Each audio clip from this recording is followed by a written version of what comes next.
কে বলেছে তড়পাবে না, ছটফট করবে না, তোমার জন্য কান্নাকাটি করবে না, তোমার জন্য তার চোখে জল ঝরবে না? কে বলেছে? পুরোটাই নির্ভর করে গুণগত মানের উপরে। তোমার যদি সেই কোয়ালিটি আছে তাহলে অবশ্যই সে তোমার জন্য তড়পাবে, ছটফট করবে, কান্নাকাটি করবে, তোমার ভালোবাসাটাকে ফিরে পেতে চাইবে, যদি তোমার সেই কোয়ালিটি আছে। আর যদি তোমার ভেতরে সেই কোয়ালিটি নেই তাহলে সে কোনো দিন তোমাকে মিস করবে না। তড়পানো তো অনেক দূরের গল্প। আমি পরিস্থিতি অনুযায়ী এই 10 টাকার পেনটাকে 20 টাকায় কিংবা 50 টাকায় বিক্রি করে দিতে পারি, কিন্তু যে কোনো পরিস্থিতিতেই আমি এই পেনটাকে 5 লাখ 50 লাখ টাকায় বিক্রি করতে পারি না। তাই কাকে মিস করাতে চাইছি সেটা আমাকে বুঝতে হবে। আমি কি তাকে মিস করানোর উপযুক্ত? আমি কি যোগ্য? দাঁত পড়ে গেলে মানুষ মিস করে, কিন্তু চুল পড়ে গেলে মিস করে না। সব চুল যখন পড়তে শুরু করে, ঝরতে শুরু করে, তখন মানুষ টেনশনে পড়ে। 2-4টা চুল প্রতিদিন ঝরে যাচ্ছে, মরে যাচ্ছে, তাতে কারুর তেমন মাথা ব্যথা হয় না। এই জায়গাটাকে ভালো করে বোঝার চেষ্টা করো। এরপরে আমি যেটা বলছি সেইটাকে মন দিয়ে শোনো। মানুষ কেন মিস করে না? কারণ আমরা নিজেদেরকে মূল্যহীন করে প্রেজেন্ট করি, তাই মিস করে না। আমি তাকে মিস করার মতো সময় দিচ্ছি না, টাইমেই নেই তার। সে একটা মেসেজ করলে আমি 10টা করে দিই, সে একদিন কল করলে আমি পরপর 10 বার কল করি। সে আমাকে মিস করবে কখন? তার ভেতরে আমাকে কেন্দ্র করে কখনোই মিস করার মতো পরিস্থিতি তৈরি হতে আমি নিজেই দিচ্ছি না। নিজেই কলের পর কল, মেসেজের পর মেসেজ, এই বন্ধুর থেকে খোঁজ নেওয়া, সেই বন্ধুকে খোঁজ নিতে পাঠানো, এই সমস্ত যদি পাগলের মতো কার্যকলাপ করে যাই, আমাকে মিস করা তো দূরের কথা, ঘন্টাও কিচ্ছু হবে না, কিছুই হবে না। সে আমাকে বিরক্তিকর একটি প্রাণী মনে করতে শুরু করবে, এইটাই হবে। তাই আজকের পর থেকে যদি তুমি চাও সে তোমাকে মিস করুক, তাহলে মিস করার মতো সুযোগ দাও, সময় দাও। ফোন করা, মেসেজ করাটা কমিয়ে দাও। অতিরিক্ত ফোন, অতিরিক্ত মেসেজ রিলেশন নষ্ট করার পিছনে মূল ভূমিকা পালন করে। যারা এটা ভাবে যত বেশি ফোন করব, যত বেশি কথা বলবো, বকবক করব, যত বেশি রাত জাগবো, তত রিলেশনটা মজবুত হবে, এটা পুরোপুরি উল্টো। তেমনটা মোটেও হয় না। উল্টো দিক থেকে যত বেশি বকবক করব, তত বেশি অপ্রাসঙ্গিক কথা হবে, তত বেশি রিলেশনটা ট্র্যাক হারিয়ে বেপথে যাবে। তাই কথা কম বলো, অপ্রয়োজনীয় কথা বলার দরকার নেই। নিজেকে সময় দাও, নিজের ভ্যালু তৈরি করো। যত সস্তা হবে লোক বস্তায় ভরে বিক্রি করতে নিয়ে যাবে, আর যখন তুমি নিজেকে সস্তা করবে না তখন তোমাকে দামি বক্সে ভরে শোকেসে সাজিয়ে রাখবে। এটা সিস্টেম। এবারে তোমাকে ভাবতে হবে তুমি আলু হবে না হিরে হবে। যদি আলু হও তাহলে হয় তরকারিতে যাবে, বস্তায় ভরে বাজারে যাবে, আর যদি হিরে হও তাহলে সেই মূল্য পাবে। তাই নিজেকে ওর সামনে তেমনভাবে প্রেজেন্ট করো যেমনভাবে প্রেজেন্ট করলে তোমার মূল্যটা বাইরে ধরা পড়বে। বেশিরভাগ কি করে, নিজেকে হেলা ফেলার যোগ্য করে দেয়। সে একবার ফোন, আমি 10 বার ফোন, আমি থাকতেই পারছি না, আমি কষ্ট পাচ্ছি, মানে একদম সে নিজেকে এমন করে দিলাম মানে তুমি দেবতা, আমি অসুর, সব সময় তোমার পায়ের তলায় পড়ে থাকবো। আমার বুকে ত্রিশূল মারো, চাই যা খুশি করো, আমি কিচ্ছুটি বলবো না, তোমার পায়ের তলায় পড়ে থাকতে দাও মাগো। এমনটা যদি তুমি করো তাহলে তুমি চিরদিন পদাঘাত পাবে, ভালোবাসা নয়। সে কোনো দিন তোমাকে মিস করবে না, কোনো দিন করবে না। যদি মরেও যায় তাও তোমাকে মিস করবে না। মানুষ তাকে মিস করে যাকে কেন্দ্র করে তার ভেতরে স্বপ্ন তৈরি হয়। যাকে হারানোর ভয় পায় মানুষ তাকে মিস করে। বোঝা গেছে? এটা গেল একটা। 2, যত বেশি ফোনে কথা বলছো তার চাইতে বেশি লেখার অভ্যাস করো। লেখো।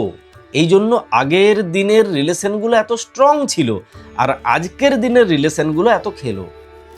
যদি তুমি নিজের হাতে লিখে সেই লেখাটা ওর হাতে দাও, কিংবা লেখাটার ছবি তুলে হোয়াটসঅ্যাপ করে দাও, সেটার ভ্যালু অনেক বেশি। যখন তুমি লিখছো তখনও তুমি ভাবনার গভীরে পৌঁছে যাচ্ছ। যেটা লিখছো সেটা এমন একটা স্টোরি যে স্টোরিটা তোমার মনের ভেতরে গাঁথা হয়ে যাচ্ছে। তুমি এমন একটা স্বপ্নের জগৎ তৈরি করছো যে জগৎটা তুমি ওর হাতে তুলে দিতে চাও। তাই যখন আমরা লিখি তখন ভাবনার একেবারে গভীর ঘরে প্রবেশ করে যাই, যেখানে আর কারো প্রবেশের অধিকার নাই যতক্ষণ না পর্যন্ত সে ওই লেখাটা পড়ছে। যে লেখাটা পড়বে সে ওই ভাবনার গভীরে প্রবেশ করতে পারবে। তাই লেখো এবং লেখাটা তাকে দাও, তাকে পড়াও। এতে কি হবে, ওর মনের ভেতরে তোমাকে কেন্দ্র করে স্বপ্নগুলো তৈরি হবে এবং সেই স্বপ্নগুলো অবচেতন মনের ভেতরে বাস্তবায়িত হওয়ার জন্য রেডি হবে। আমাদের অবচেতন মনের গভীরে যে অবচেতন মন আছে, সেই মনের ভেতরে যখন এই স্বপ্নগুলো স্টোর হবে না, তখন আমাদের ব্রেন অটোমেটিকভাবে অর্ডার দেবে ওই দিনগুলো পেতে। যেমন ধরো, আমি একটা চিঠিতে লিখলাম ঝমঝম ঝমঝম করে বৃষ্টি পড়ছে, জানো। তোমাতে আর আমাতে কোনো এক সময় রাঁচিতে দশম ফলসের কাছে গিয়ে কোনো একটা কটেজে এইরকম বৃষ্টি বাদলা মেঘলা আকাশ কাটাবো।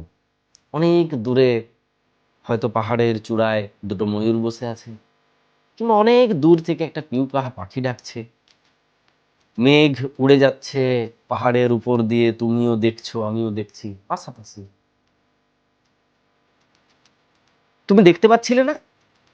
হ্যাঁ, তুমি দেখতে পাচ্ছিলে যে তুমি ওর সঙ্গে রাঁচিতে তেমন কোনো পাহাড়ি জায়গায় ছিলে। যখন আমি গল্পটা বলছিলাম তোমার চোখে সেই ছবিটা ভাসছিল। এতে কি হলো, তোমার অবচেতন মনে একটা ভিডিও পৌঁছে গেল। তোমার ব্রেন একটা অর্ডার পেলো যে এমন একটা দিনের প্রয়োজন যে দিনটাতে তোমরা দুজনে এই রকম একটা পরিবেশে থাকবে। এখান থেকেই শুরু হয় একটা যাত্রাপথ। আমাকে ওই জায়গায় যেতে হবে, আমি ওই জায়গায় ওর সঙ্গে যাব। ব্রেন রেডি হয়। লেখো, লিখে ওকে পাঠাও। এই রকম ছোট ছোট স্বপ্ন, ছোট ছোট গল্প, বাড়িটা কীরকম ভাবে সাজাবে, জীবনটা কীরকম ভাবে কাটাবে, একদম হোক খামখেয়ালি, হোক উৎপট্টাং, এই রকম চিঠি তুমি ওকে দিতে শুরু করো। ও 100% নয়, 1000% মিস করবে। মিস করবেই করবে, করবেই মিস। আর তুমি যত বেশি করে ওকে প্রায়োরিটি দেবে, একে ওকে তাকে ওর কাছে পাঠাবে, যত বেশি করে বিষয়টাকে বিরক্তিকর পরিবেশের দিকে নিয়ে যাবে, তত বেশি করে তুমি ওর থেকে দূরে সরবে। ও কখনো তোমাকে মিস করবে না। এবার ধরো, তুমি বলতেই পারো, দাদা আমি লিখতে জানি না, আমি এই রকমভাবে লিখবো কি করে, যেরকমভাবে লিখলে স্বপ্ন তৈরি হয়, আমি তো লিখতে জানি না। তাহলে ভাই আমি তোমাকে বলবো যে তোমাকে আমার প্রজেক্ট কিনতে হবে। ওই প্রজেক্টের দাম 299 টাকা। না, তোমাকে কিনতেই হবে তেমনটা নয়। যদি তুমি লিখতে না জানো তাহলে তোমাকে কিনতে হবে। সেখানে তুমি অনেক গল্প পাবে, অনেক চিঠি পাবে, কখন কোন ভুলটা করা চলবে না সব ডিটেলসে করা আছে। মানে আমার এত বছরের যা অভিজ্ঞতা, এত এত যে প্রবলেম সলভ করেছি কানে ফোনে, সব কিছু আছে ওই প্রজেক্টের ভেতরে। ওটা পড়লেই তুমি হাজার খানেক সমাধান পেয়ে যাবে। বড় বড় প্রবলেম রিলেশনের ঠিক হয়ে যাবে। ওখানে সব আছে, চিঠি আছে, গল্প আছে, কিভাবে লিখতে হয় সব আছে, সব সব। কোথায় পাবে? আমাদের টিমের হোয়াটসঅ্যাপ নাম্বার দেওয়া আছে, সেখানে যোগাযোগ করবে, সেখানে বলবে আমি প্রজেক্ট কিনতে চাই। তখন তোমাকে একটা স্ক্যানার দেবে, যে স্ক্যানারটা আমার পার্সোনাল স্ক্যানার, নামটা চেক করে নেবে, সেখানে পেমেন্ট করবে, তোমাকে প্রজেক্ট পাঠিয়ে দেবে। এই তো হয়ে গেল। এবারে তুমি লিখতে পারো, তাহলে লেখো, বলার চাইতে লেখার অভ্যাস তৈরি করো। এটা গেল একটা। 3 নাম্বার আর লাস্ট স্টেপ, তুমি যদি অন্তর থেকে চাও সে এই মুহূর্ত থেকে মিস করতে শুরু করুক বর্ষাকাল। এমনিতেই বেশি মিস করে মানুষ, এই বর্ষাকাল এলেই ঝমঝম ঝমঝম করে বৃষ্টি পড়ে, মানুষ চূড়ান্ত পর্যায়ে গিয়ে মিস করতে শুরু করে। তো তুমি যদি চাইছো এখন মিস করুক, এই মুহূর্ত থেকে মিস করুক, তাহলে তোমাদের যে গোল্ডেন মেমোরি যদি আছে, গোল্ডেন মেমোরি না থাকলে ওটা তো রিলেশনেই নয়, যদি গোল্ডেন মেমোরি আছে সেই গোল্ডেন মেমোরিগুলোকে টুকরো টুকরো করে ছোট ছোট আকারে সোশ্যাল মিডিয়াতে পোস্ট করো। যদি তোমাকে ব্লক করেছে হোয়াটসঅ্যাপে, এটা ভেবে নিও না সে তো হোয়াটসঅ্যাপ কেন সব জায়গায় ব্লক করে দিয়েছে। তারপরেও যখন বর্ষা আসে, ভরসা রাখো না, মানুষ ভিজিট করে, আনব্লক করা যায়। ব্লক করে দেওয়া মানে চিরদিনের মতো ব্লাস্ট করে উড়িয়ে দেওয়া নয়। ব্লক করলে ব্লকটা খোলা যায়, আনব্লক করে আবার দেখা যায়, অন্য কোনো প্রোফাইল থেকেও ভিজিট করা যায়। তাই প্রাইভেট করে রাখবে না। তোমার প্রোফাইলের ভেতরে তেমন কোনো সোনাদানা নেই যেটা কেউ চুরি করে নিয়ে চলে যাবে, তাই প্রাইভেট রাখার দরকার নেই। তাকে ভিজিট করতে দাও, নিজের প্রোফাইল থেকে কিংবা অন্য কোনো প্রোফাইল থেকে ভিজিট করুক, সেখানে সে খুঁজে পাক সেই মণিমুক্তগুলো যেগুলোকে ও মিস করবে।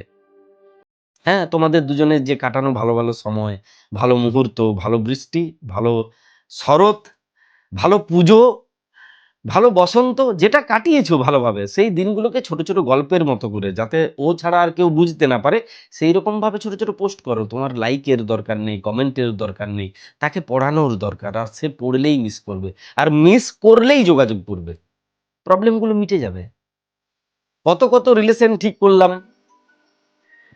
এইভাবে তুমি চাইলে রিলেশন অনায়াসে ঠিক করতে পারবে এবং পুরো ব্যাপারটাকে ঠিক জায়গাতে নিয়ে আসতে পারবে। এই জন্য আমি বারবার করে বলেছি, ফলো করো, ইউটিউবটাকেও ফলো করো, ফেসবুকটাকেও ফলো করো। নাম তো একটাই, বাপ্পাদিত্য ফর ইউ। যদি রিলেশনে প্রবলেম আছে, ধীরে ধীরে ধীরে ধীরে প্রবলেমগুলো কেটে যাবে। একটু কষ্ট করে পুরো ভিডিওটা দেখবে। ভালো থাকো, ভালোবাসায় থাকো, নিজের হাতটাকে শক্ত করে ধরে রাখো। বেলার শেষে এই খেলাতে তুমিই তোমার শ্রেষ্ঠ বন্ধু। Best of luck.